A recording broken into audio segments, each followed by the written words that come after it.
Power, the power of a man, to take it universally, is his present means to obtain some future apparent good, and is either original or instrumental. Natural power is the eminence of the faculties of body or mind, as extraordinary strength, form, prudence, arts, eloquence, liberality, nobility. Instrumental are those powers which, acquired by these or by fortune, are means and instruments to acquire more, as riches, reputation, friends, and the secret working of God, which men call good luck. For the nature of power is in this point like to fame, increasing as it proceeds, or like the motion of heavy bodies, which the further they go, make still the more hast.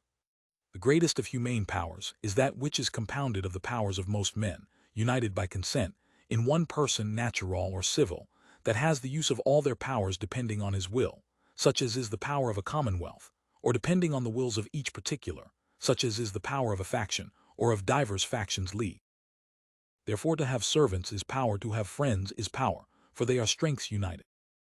Also riches joined with liberality is power, because it procureth friends, and servants without liberality not so, because in this case they defend not, but expose men to envy as a prey.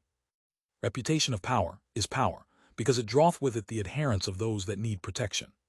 So is reputation of love of a man's country, called popularity, for the same reason.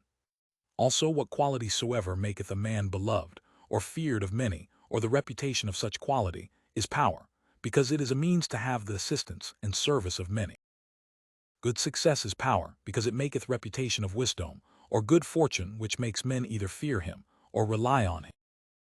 Affability of men already in power is increase of power, because it gaineth love. Reputation of prudence in the conduct of peace or war is power, because to prudent men we commit the government of ourselves, more willingly than to others. Nobility is power, not in all places, but only in those commonwealths where it has privileges, for in such privileges consisteth their power.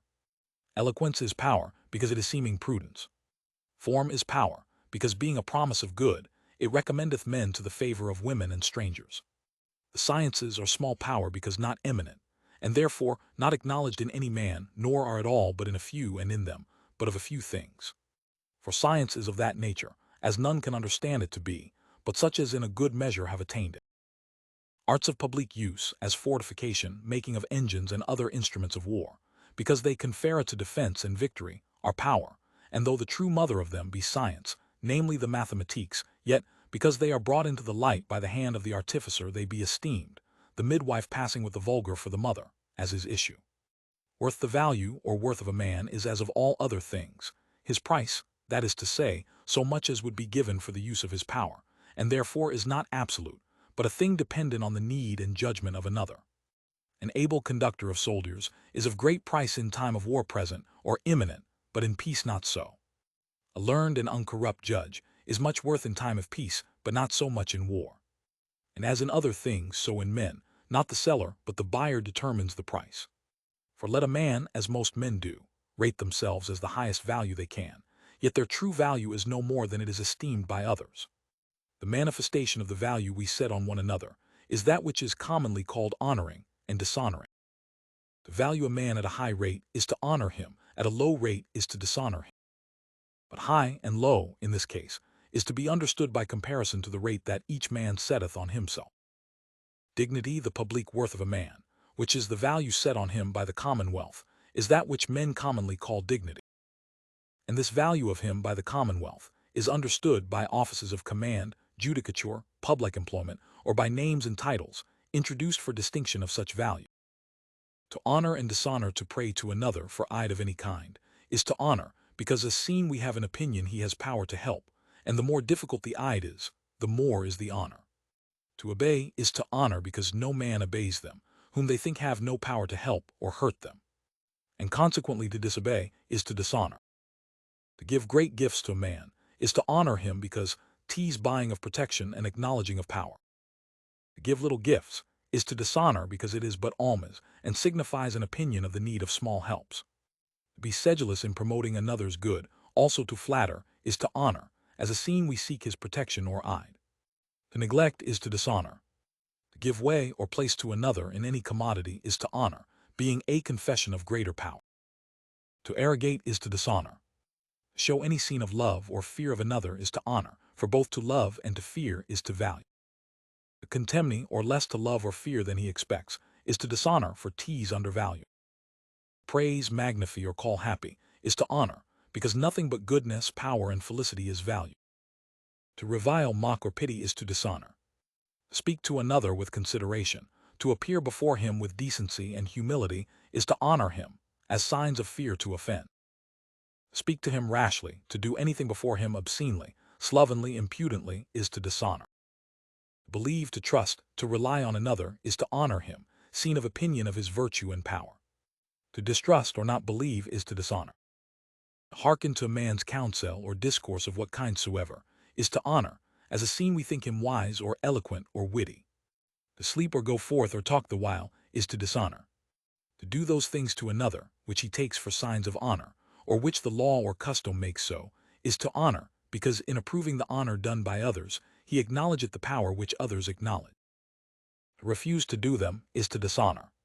To agree with an opinion is to honor, as being a scene of approving his judgment and wisdom. To dissent is dishonor and an upbraiding of error, and if the dissent be in many things of folly. To imitate is to honor, for it is vehemently to approve. To imitate one's enemy is to dishonor. To honor those another honors is to honor him, as a scene of approbation of his judgment. To honor his enemies is to dishonor him. To employ in counsel or in actions of difficulty is to honor, as a scene of opinion of his wisdom or other power. To deny employment in the same cases, to those that seek it, is to dishonor. All these ways of honoring are natural, and as well within as without commonwealths. But in commonwealths, where he or they that have the supreme authority can make whatsoever they please to stand for signs of honor, there be other honor. A sovereignty doth honor a subject, with whatsoever title, or office, or employment, or action, that he himself will have taken for a scene of his will to honor him. The king of Persia honored Mordecai when he appointed he should be conducted through the streets in the king's garment, upon one of the king's horses, with a crown on his head, and a prince before him, proclaiming, "Thus shall it be done to him that the king will honor." And yet another king of Persia, or the same another time, to one that demanded for some great service, to wear one of the king's robes, gave him leave so to do, but with his addition that he should wear it as the king's fool, and then it was dishonor. So that of civil honor, such as our magistracy, offices, titles, and in some places coats, and scutcheons painted, and men honor such as have them, as having so many scenes of favor in the commonwealth, which favor is power. Honorable is whatsoever possession, action, or quality is an argument and scene of power. And therefore to be honored, loved, or feared of many is honorable as arguments of power. To be honored of few or none, dishonorable. Good fortune, if lasting, honorable as a scene of the favor of God. Ill fortune and losses, dishonorable. Riches are honorable, for they are power. Poverty, dishonorable. Magnanimity, liberality, hope, courage, confidence are honorable, for they proceed from the conscience of power. Pusillanimity, parsimony, fear, diffidence are dishonorable. Timely resolution, or determination of what a man is to do, is honorable, as being the contempt of small difficulties and danger. And irresolution, dishonorable, as a scene of too much valuing of little impediments and little advantages, for when a man has weighed things as long as the time permits and resolves not, the difference of weight is but little, and therefore if he resolve not, he overvalues little things, which is pusillanimity. All actions and speeches that proceed or seem to proceed from much experience, science, discretion, or wit are honorable, for all these are power. Actions or words that proceed from error, ignorance, or folly, dishonorable. Gravity, as far forth as it seems to proceed from a mind employed on something else, is honorable, because employment is a scene of power. But if it seem to proceed from a purpose to appear grave, it is dishonorable. For the gravity of the former is like the steadiness of a ship laden with merchandise, but of the later, like the steadiness of a ship ballasted with sand and other trash. To be conspicuous, that is to say, to be known, for wealth, office, great actions, or any eminent good is honorable, as a scene of the power for which he is conspicuous. On the contrary, obscurity is dishonorable. To be descended from conspicuous parents is honorable, because they the more easily attain the eyes and friends of their ancestors. On the contrary, to be descended from obscure parentage is dishonorable. Actions proceeding from equity joined with loss are honorable, as signs of magnanimity, for magnanimity is a scene of power. On the contrary, craft, shifting, neglect of equity is dishonorable. Nor does it alter the case of honor, whether in action, so it be great and difficult, and consequently a scene of much power, be just or unjust, for honor consisteth only in the opinion of power.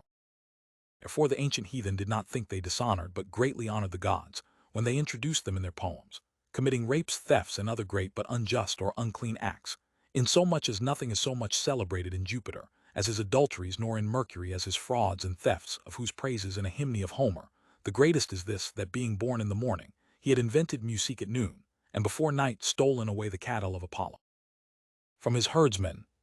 Also amongst men, till there were constituted great commonwealths, it was thought no dishonor to be a pirate or a highway thief, but rather a lawful trade, not only amongst the Greeks, but also amongst all other nations, as is manifest by the histories of antient time. And at this day, in this part of the world, private duels are, and always will be honorable though unlawful, till such time as there shall be honor ordained for them that refuse, and ignominy for them that make the challenge.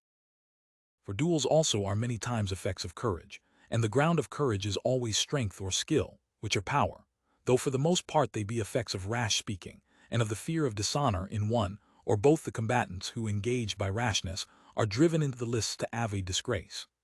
Scutcheons and coats of arms hereditary, where they have any eminent privileges, are honorable, otherwise not, for their power consisteth either in such privileges, or in riches, or some such thing as is equally honored in other men. This kind of honor, commonly called gentry, has been derived from the antient German. For there never was any such thing known, where the German customs were unknown. Nor is it now anywhere in use, where the Germans have not inhabited. The antient Greek commanders, when they went to war, had their shields painted with such devices as they pleased, insomuch as an unpainted buckler was a scene of poverty, and of a common soldier, but they transmitted not the inheritance of them.